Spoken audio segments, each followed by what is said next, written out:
그 후보자님께서 공무 출장을 다녀오셨어요. 2003년도에 국제화 연수인데 이때도 7월 말부터 8초, 7말 8초에 영국 등에 다녀오셨는데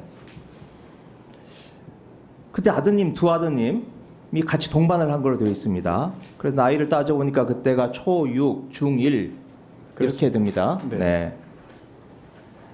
그때 혹시 부인도 같이 가셨나요? 안 갔습니다. 그러면 우리 후보자님이 어린 아들 둘을 데리고 국제화 연수라는 걸 다녀오신 거죠? 그렇습니다. 네.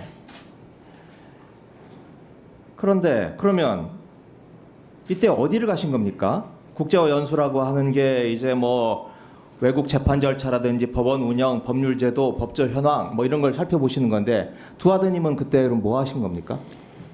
그때 당시에 국제 연수는 그 이후에 이루어진 뭐 재판부 연수나 이런 것과 조금 다른 성격이었습니다.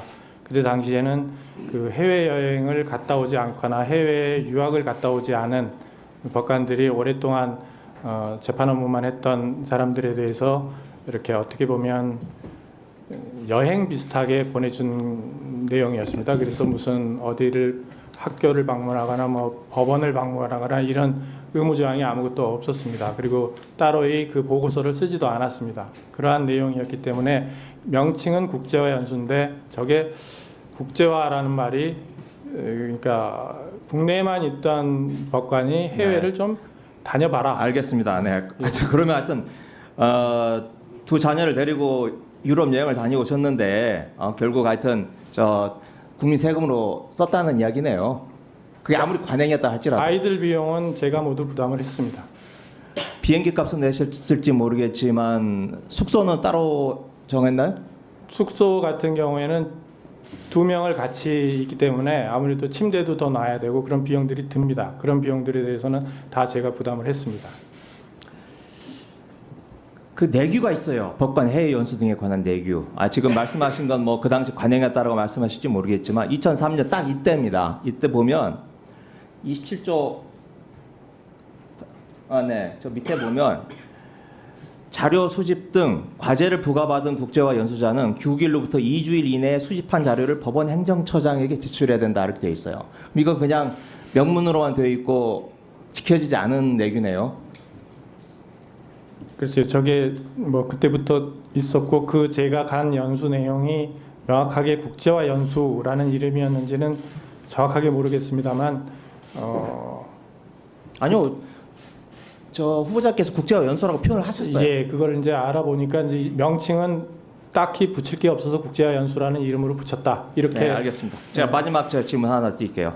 그런데 이건 아드님은 거의 사적으로 개인 뭐 가족여행 비슷하게 다녀왔는데 아드님 두 분이 관영 여권으로 다녔어요. 관영 여권으로 다녀오셨어요. 근데 저희들이 알아보니까 외교부에 한번 문의를 해보니까 이런 경우에 단기 출장의 경우 자녀의 관영 여권 발급은 안 된다 이렇게 되어 있는데 왜 관영 여권을 이용을 하신 거죠? 글쎄요, 그게 왜 저렇게 됐는지 모르겠지만 그때 당시에 아마 저는 관영 여권을 굳이 발급받을 필요가 없었는데 발급을 받았던 것으로 기억은 합니다. 그래서 아이들까지 그렇게 받았는지는 제가 기억을 정확하게 못했는데 저렇게 관영 여권이 발급되었다라고 하면 맞겠지요. 그런데 아마도 그때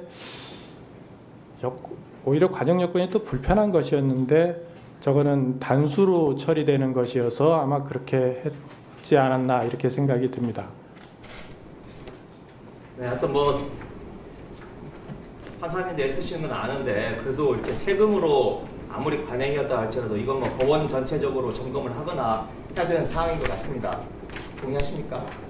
네, 그런데 제가 그 이후에 그 뭐 공무로 해외에 나갈 때 뭐 어긋나게 나간 적은 없습니다. 그 외에도 2번 정도 해외를 나갔는데 그때는 저만 당연히 판사들하고 같이 이렇게 출장을 가고 거기에 맞춰서 다 보고도 내고 그랬습니다.